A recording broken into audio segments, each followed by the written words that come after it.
Hi, this is Phil the Balrog from Lord of the North. It has been too long since our last episode, but today it's gonna be a good one. I'm gonna tell you my top 5 OP combo in the current meta. I limit myself for a combo by faction. Then let's begin with Nightwatch. For the Nightwatch, it begins by 2 veteran units, Cold End, a catapult, Varys NCU, and Baelish NCU. The first part of the combo is the 2 veteran unit with Cold End. The disrupt ability of the veteran and the order Ravenflock by Cold End, it's unbelievable with the counter-strike ability of the veteran. Put them on an objective, keep Cold End not too far from them, and it's gonna be a huge headache for your opponent. But when you add the second part of the combo, the catapult, Varys, and Baelish NCU, now it's a nightmare for them. If you are the first player, okay, you're gonna have 2 shots with the catapult and 3 hit with Varys. The sequence swing is like this. You put Baelish on the purse, take an order, but claim the sword. Like this, you're gonna shoot with the catapult. After that, they're gonna need to spend NCU activation to cover the sword because they don't want to get it again, and they cannot be healed because you have the purse. But when they take the sword, you take an order from Varys and you give them 3 hit. And after that, your catapult didn't even activate it. Now, Cold End will be there too to be a bodyguard if your opponent ever tried to go get your catapult. But Cold End, it's awesome because even if you're able to kill him, he gonna come back. And if you were a little bit lucky and you go get the tactic card and now his watch is ended and you put it on the catapult, you're gonna have another attack when Cold End is killed. Now this combo is terrible and very very hard to play against. And don't forget the catapult, you prioritize what's the threat for you. The stuff that can kill your veteran like Archer or the stuff that can go kill your catapult.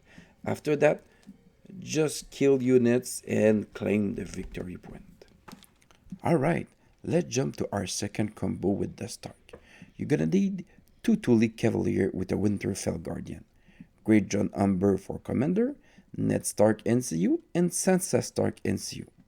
You begin the game and you go dig your tactic deck because you want Berserker tactic. Your 2 units of Tully Cavalier, when they charge and have Berserker tactic, have 10 attack, reroll, sundering, and plus 4 wound. That means that they easily can erase an opponent, and if they don't kill it, they barely survive. And after that, the second part of the combo is that they will never die. Because of the Winterfell Guardian and the ability of the Tully Cavalier, if they pass a moral test, they're gonna heal 2 wounds. And with the Winterfell Guardian, they're gonna send a wound to your enemy. That means that, okay, if you hit me, maybe with the healing you will not do a lot, and I'm gonna send you a wound. What is worse is that you have Ned Stark too. You have 4 order token, and you have 2 ways that he can use them. The first one, to be sure that you pass your moral test, and the second one is to heal you more. It's very very demoralizing when you get hit by a charge at Tully Cavalier.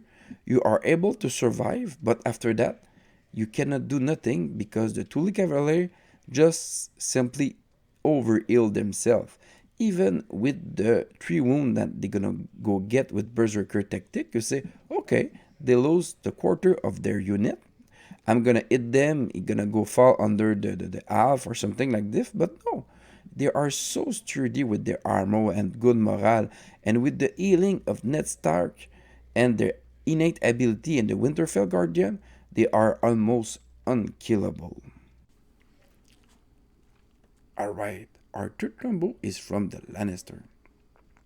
You need the Gold Company Swordsman, Gregor Clegane Commander, Picel NCU, Tywin NCU, and Tyrion Attachment. At the start with Tyrion, you go get Assault Order and Counterplot.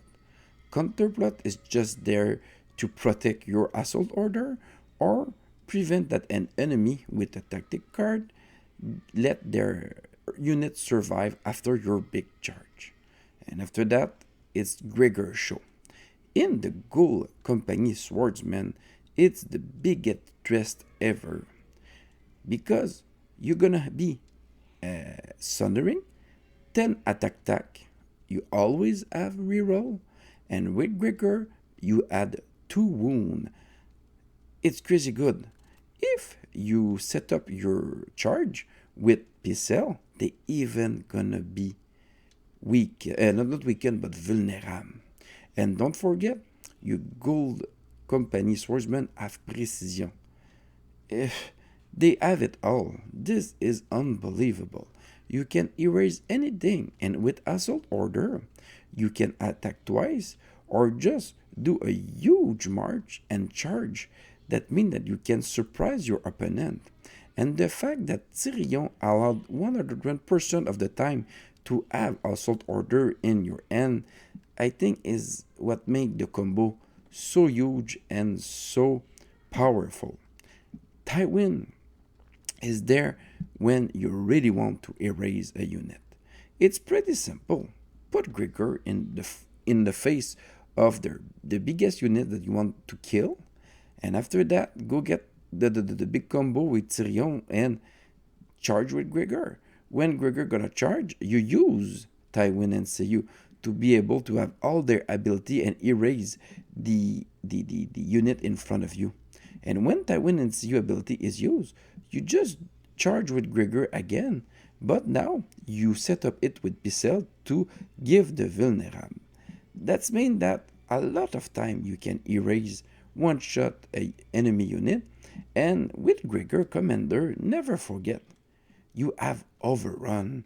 Now, if in your end at the start of the game you already have Assault Order and you have a good positioning and you think you can erase a unit, with Tyrion go get overrun.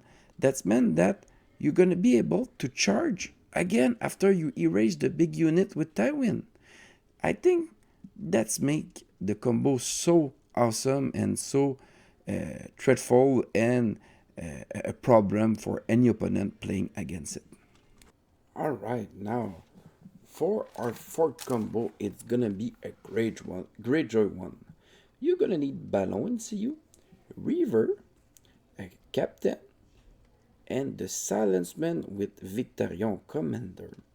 This combo is a bit tricky because it synergizes less than the other combo. It's most that all these pieces together are so powerful because each piece alone is crazy good, and when you combine those three, your opponent gonna have a hard time to play against you. I think the reverse with the captain popping in the back is terrifying. Even more against infantry list.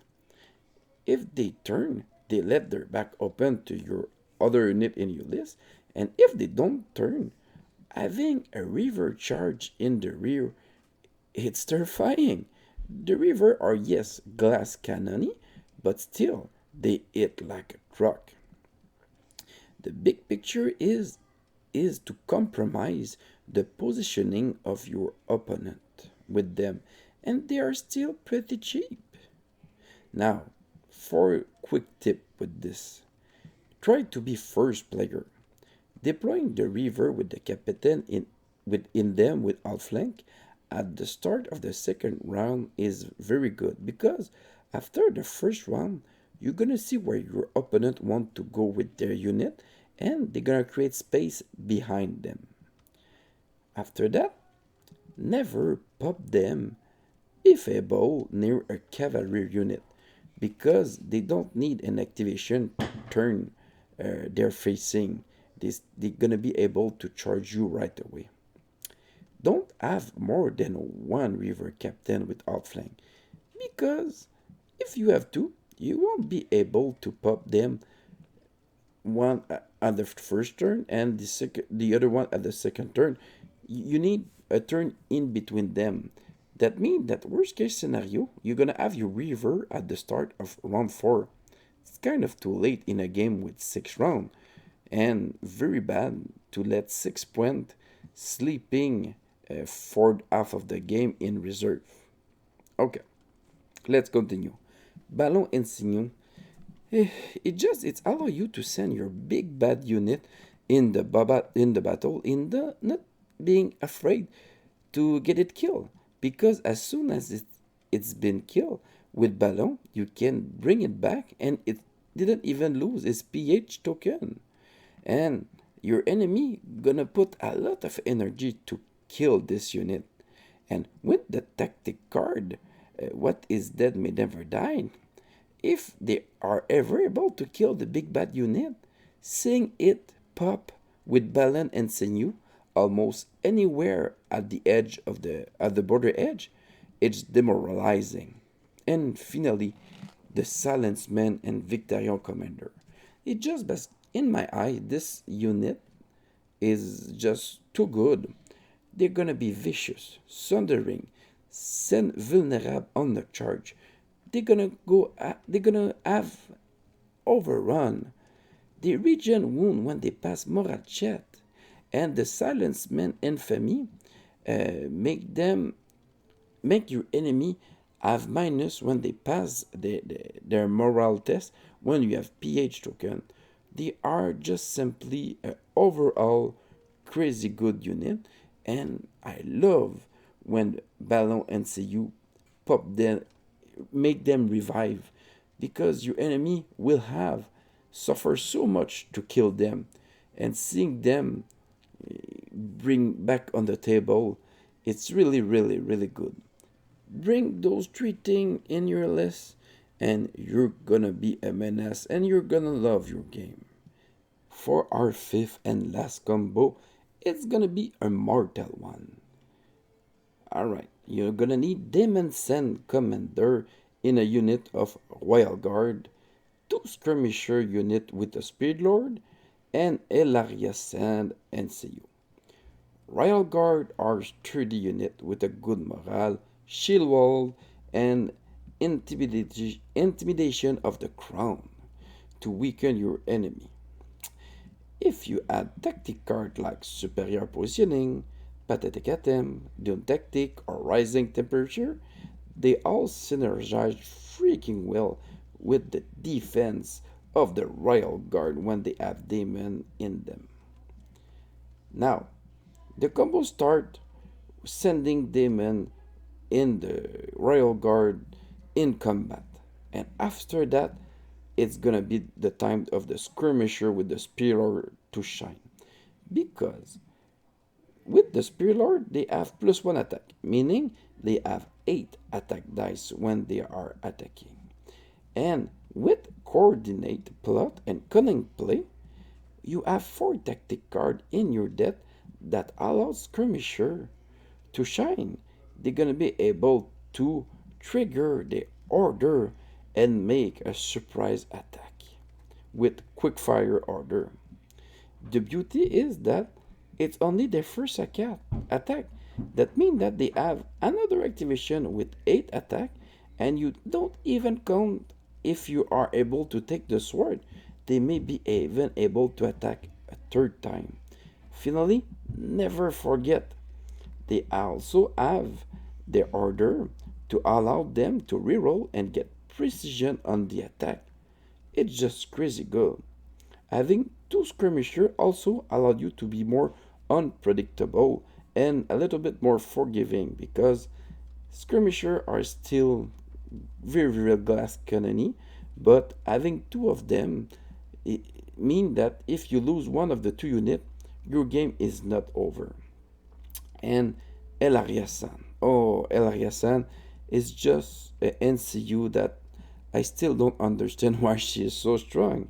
She is able to remove a token, and after that send two of those tokens if you have the sword to enemy unit.